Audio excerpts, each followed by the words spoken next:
Un día más, con la gracia del Señor, proseguimos el comentario del Catecismo de nuestra Madre, la Iglesia.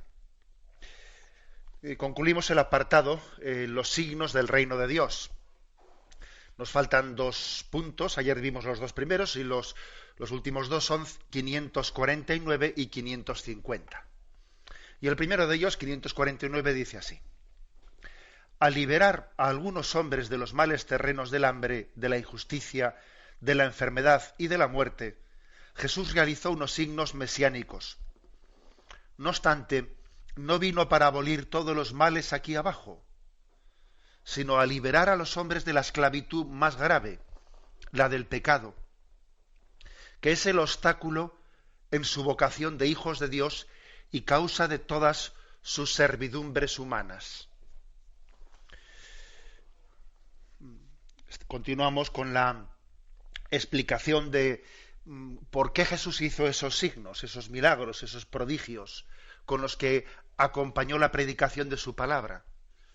Los evangelios nos cuentan que eran signos abundantes, que eran, obviamente, tenemos que pensar que también Jesucristo esos signos los haría en momentos especiales, pero lógicamente los evangelios narran esos momentos especiales.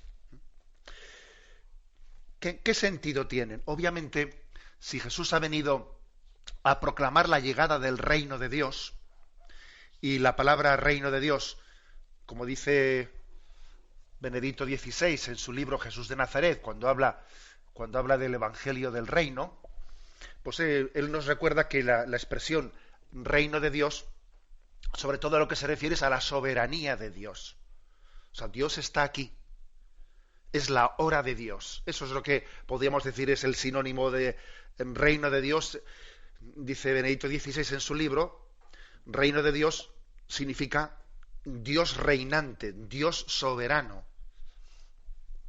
Bueno, pues desde ese punto de vista, dice, bueno, si Dios está haciéndose presente aquí, si ya comienza el cielo en la tierra, comenzamos, por lo tanto, a percibir que la felicidad es posible, aunque la felicidad definitiva solamente la vamos a tener en el cielo. Porque decíamos, cielo no hay más que uno. Sí, pero que aunque cielo no hay más que uno, como Dios reina y también reina aquí entre nosotros, y esta es la hora de Dios, ya ha llegado la hora de Dios, comenzamos a ver esa felicidad, la comenzamos a ver más cercana. Y entonces, ¿cuáles son los enemigos de nuestra felicidad? Los enemigos de nuestra felicidad son, pues, tantos sufrimientos. Ha habido quien se ha atrevido a hacer una especie de resumen de los enemigos de nuestra felicidad en 3 capítulos. Primero, el capítulo del sufrimiento, que ciertamente es un capítulo amplio. Sufrimientos de tipo morales, pues por nuestra sensibilidad, pues porque el que tiene sensibilidad, hay muchas cosas, contrariedades en la vida, los límites de la vida pues nos hacen sufrir.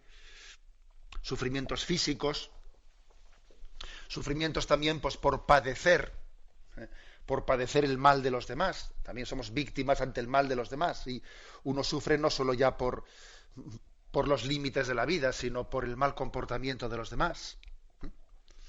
El sufrimiento. La muerte. La muerte es otra causa de sufrimiento. El que obviamente nos está esperando de una manera fría, implacable. O sea, sabemos, con todas las de la ley, que tenemos que pasar por ese trago, que todas las expectativas que nos hacemos en esta vida son limitadas y que se van a estrellar, entre comillas, se van a estrellar con esa realidad de que ahí nos espera la muerte.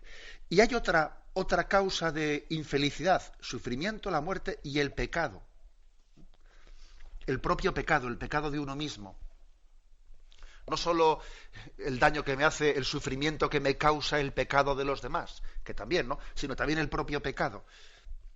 El ver que no tenemos el señorío sobre nosotros mismos. El ver que fácilmente somos arrastrados pues por el pecado. Dice San Pablo, hago lo que no quiero y lo que quisiera hacer no me veo capaz de hacerlo, ¿no? Qué contradicción vivo en mí. Bueno, pues estos tres podríamos resumir en estos tres capítulos los enemigos de nuestra felicidad: el sufrimiento, el pecado y la muerte. Bueno, Jesucristo, por lo tanto, cuando ha venido a redimirnos, cuando Él nos ha presentado su redención, cuando ha presentado la llegada del reino de Dios, obviamente Él nos ha dado los signos de la victoria sobre estos tres grandes enemigos de nuestra felicidad. Entonces, sobre el sufrimiento, bueno, he ahí todos los milagros que Jesucristo realizó: el milagro de la multiplicación de los panes, el milagro de devolver la vista a los ciegos, tantos milagros que en el fondo, fijaros, lo que están percibiendo es la sensibilidad de que somos, de que a Dios le importan nuestros sufrimientos. Por ejemplo, en ese milagro que aquí refiere el catecismo, el milagro de la multiplicación de los panes, ¿no? Señor, ¿dónde vamos a comprar panes para que coman todos estos? A mí me recuerda esto al milagro de las bodas de Caná. Señor, no les queda vino. Están atentos, y María especialmente, la Virgen María, está atenta. Ella percibe que allí hay un sufrimiento. La gente sonríe, pero es una sonrisa forzada. Allí hay un problema. María se da cuenta. No les queda vino. Y allí también en el Evangelio de la multiplicación de los panes. Es decir, Dios es sensible. María, nuestra madre, a la que Jesús le ha encomendado que ejerza de madre de nosotros, es especialmente sensible a las necesidades que tenemos, a los sufrimientos que tenemos. No les queda vino, les pasa esto, está triste, tiene un disgusto, le pasa lo otro. A Jesús le importa. Los milagros que Jesucristo realizó son milagros que lo que indican claramente es que a Dios le importan los sufrimientos del hombre. Dios no dice, bueno, eso no va conmigo. No dice eso. Son milagros que lo que están significando es que Dios participa de nuestro sufrimiento, igual que participa de nuestras alegrías. Se hace compañero de camino, compañero de fatigas, compañero de alegrías y compañero de tristezas. Eso es lo que significan los signos, los milagros que Jesucristo realizó, aliviando los sufrimientos del mundo. En segundo lugar, Jesucristo hace el milagro de los milagros en la resurrección. La resurrección es el milagro por antonomasia, la resurrección sobre la muerte. Y de todos los milagros realizados por Cristo y en Cristo, sin duda alguna, el de su victoria pascual sobre la muerte, pues es el milagro definitivo, porque ¿de qué nos sirve aliviar los sufrimientos de una manera temporal? En las bodas de Caná no les queda vino, la multiplicación de los panes, la curación de las enfermedades, si finalmente la muerte es la que triunfa. Si al final triunfa la muerte, entonces... Y claro, la victoria de Cristo sobre la muerte está profetizando, está anunciando también la victoria sobre la muerte de cada uno de nosotros. De manera que nosotros no esperamos a la muerte como nuestro verdugo, sino la esperamos como nuestra novia, como nuestra esposa. Recordáis que esa expresión os la he recordado en más de una ocasión, esa famosa frase de Gustavo Timón que dice: si no recibes a la muerte como a una novia, tendrás que recibirla como a tu verdugo. Nosotros, por la gracia de Cristo, esperamos la llegada de la muerte no como nuestro verdugo, sino como nuestra novia, para el día de las bodas, para el desposorio eterno con Dios. Y gracias a Jesucristo, gracias a su victoria sobre la muerte, eso es posible. Si no, la muerte sería nuestro verdugo. Y no lo es, por la gracia de Cristo, es el desposorio con Él. El desposorio con Jesucristo. Y además, fijaros que la diferencia entre el noviazgo y el matrimonio, cuando se vive como Dios manda, entre comillas, es que en el noviazgo Uno no vive con el esposo, con la esposa.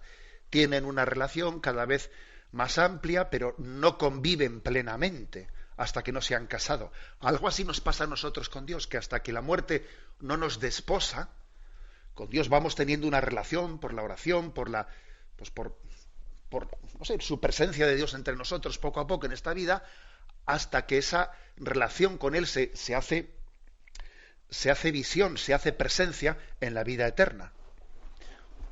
Es decir, que Jesucristo viene a vencer los enemigos de nuestra felicidad, el sufrimiento y la muerte. Y claro, y hay un pasito más.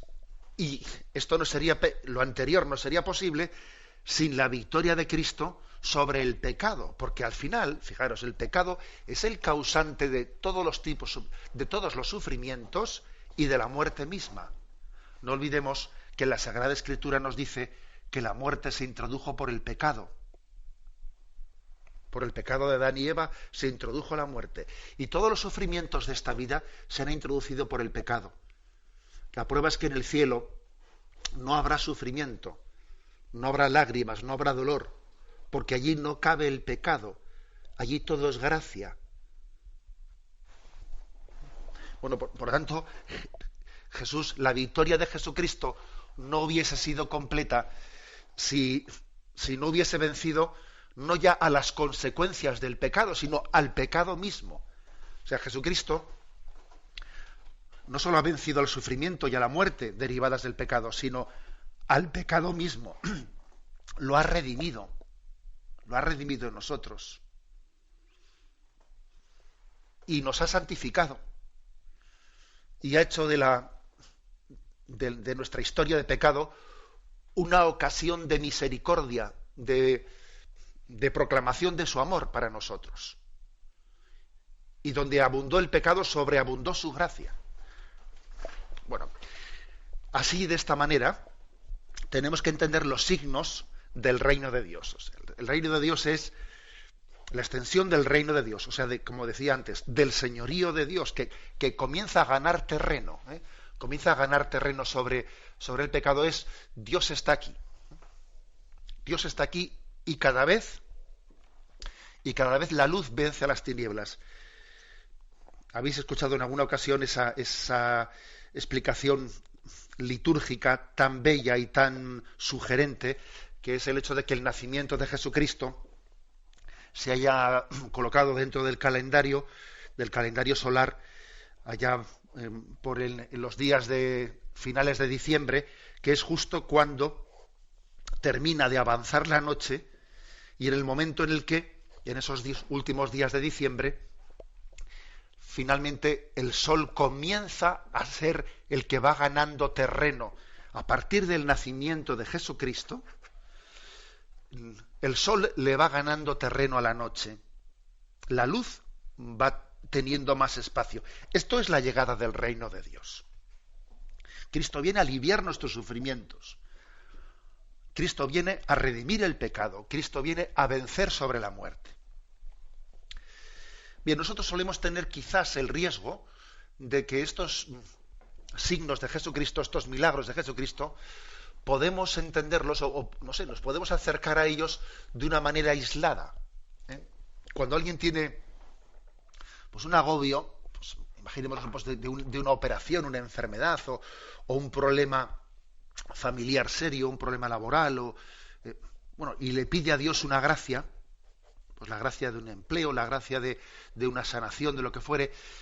Es posible que, claro, como a nosotros nos cuesta ver, digamos, la totalidad de la jugada, entre comillas, ¿no? Sino más bien, pues estamos un poco agobiados por ese problema. A Dios le pedimos una gracia: Señor, dame la gracia de esta sanación, dame la gracia de vencer este problema. Quizás los signos que Dios nos envía tendemos a aislarlos, a descontextualizarlos, ¿no? Olvidando que cualquier signo de la llegada del reino de Dios tenemos que entenderlo como un signo de la liberación plena que Dios nos da. Liberación del pecado, liberación de la muerte, liberación del sufrimiento, es decir, liberación de la esclavitud que Satanás ejerce sobre la humanidad. Es un signo de que Dios te quiere, de que Dios te ama y que Dios reina. Digo esto porque, bueno, ¿cuántas veces nos ocurre que pedimos a Dios gracias particulares? Esta, la otra, bueno, las tomamos y nos olvidamos de Él. O sea, es una contradicción, porque ¿cómo es posible que lo que Dios nos ha mandado como un signo de que Él está presente y reina en nosotros, bueno, cojamos eso y nos olvidemos de qué significaba? Es una contradicción, pero ocurre. O sea, que tenemos que contextualizar los milagros que Cristo hizo, tenemos que contextualizar las gracias que Dios nos da en esta vida, porque sería un absurdo, por ejemplo, recibir un milagro de Dios, y luego pues seguir pecando en la vida. Por eso uno entiende que Jesucristo, después de hacer algunos milagros, le dice, vete y no peques más, vete y preséntate ante los sacerdotes, vete. ¿Por qué les dice eso? Bueno, porque has recibido una gracia de Dios, has recibido una sanación, lo lógico es que ahora pues luches contra el pecado, lo lógico es que la gracia de Dios venza en ti. Dios no te ha dado una gracia pues para curar una parálisis y que luego tu vida no esté en gracia. Eso es una contradicción. Porque al mismo tiempo que luchamos contra la enfermedad, luchamos contra el pecado. Al mismo tiempo. Bueno, esto creo que es un aspecto importante. Entender que los milagros de Cristo son signos del don de la gracia que Él viene a traernos. Me despido con la bendición de Dios Todopoderoso. Padre, Hijo y Espíritu Santo descienda sobre vosotros. Alabado sea Jesucristo.